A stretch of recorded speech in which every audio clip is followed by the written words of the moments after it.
So I was drawn to this story when Mark Minton, one of the producers, told me about this case that was about to start in New York City involving this small Chinatown community bank.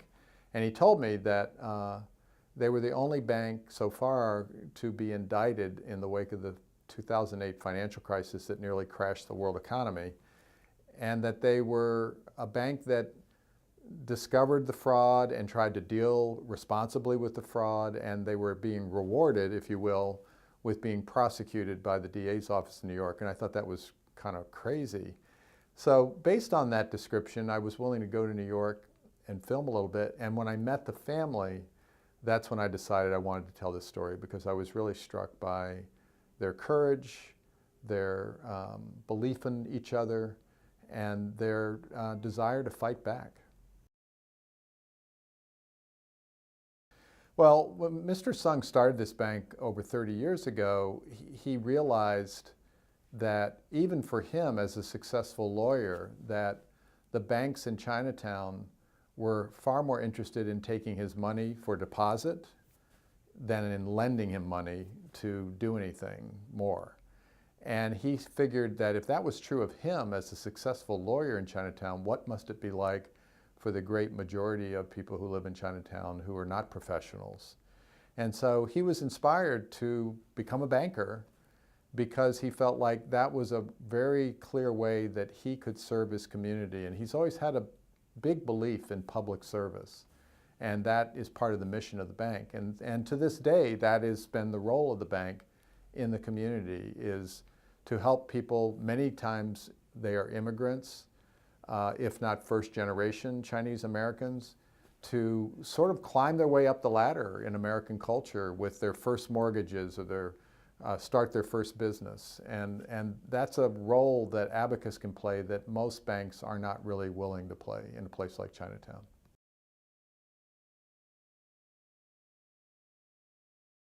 I think that there was so much anger and frustration over what happened or what didn't happen in 2008 with the banks, that I think there was a kind of public outcry that someone needs to pay.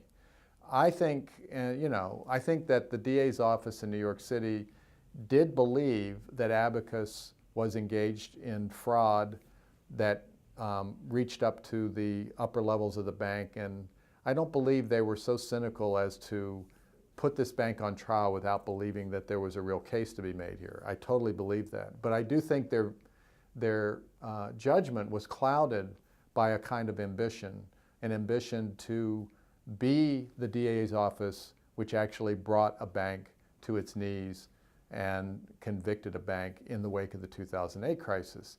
And the reason I say it was clouded is because none of the fraud that was going on at Abacus, which Abacus itself discovered and reported, right, which none of the big banks did, none of that fraud had anything whatsoever to do with what happened in 2008 that nearly crashed the world economy. And yet, Mr. Vance made the connection between Abacus and 2008. He invited federal prosecutors from Washington to come down and stand behind him when he made the announcement. He chained people in the community together that were being charged.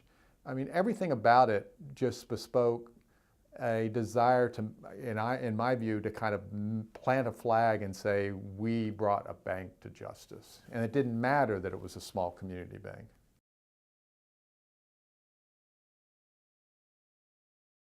You know, the Sung family was really unhappy to discover that fraud was going on in their bank, and they fired people as a result of that, and they investigated it themselves to determine where else there might be fraud going on. So it really bothered them and embarrassed them that it was happening. But, you know, the kind of fraud that was going on at Abacus for the most part was the kind of fraud that has gone on in banking forever, where people are trying to buy a house and they inflate their income, and loan officers go along with it and encourage it to some degree because they think they can get the loan and they think the people can probably pay the loan and it'll just make them look better. I mean, this kind of fraud goes on everywhere in America, but at Abacus, when it was discovered and prosecuted, it was made out to be as if this community is made up of a bunch of schemers and fraudulent people and liars. And it really, the prosecution really tried to paint the community in a very, very negative light in this trial. And I think the trial shows that there was a at least, if it wasn't willful, then there was, it might have been unintended, but I have my doubts about that, but there was a desire to not really look at the community with any kind of real cultural sensitivity. And absolutely, I think one of the reasons the Songs wanted to let this film happen was because they felt like this trial was reflected their community under indictment, that this was an attack on their community, not just an attack on their bank. And I think that was felt very strongly throughout the Chinatown community here in New York.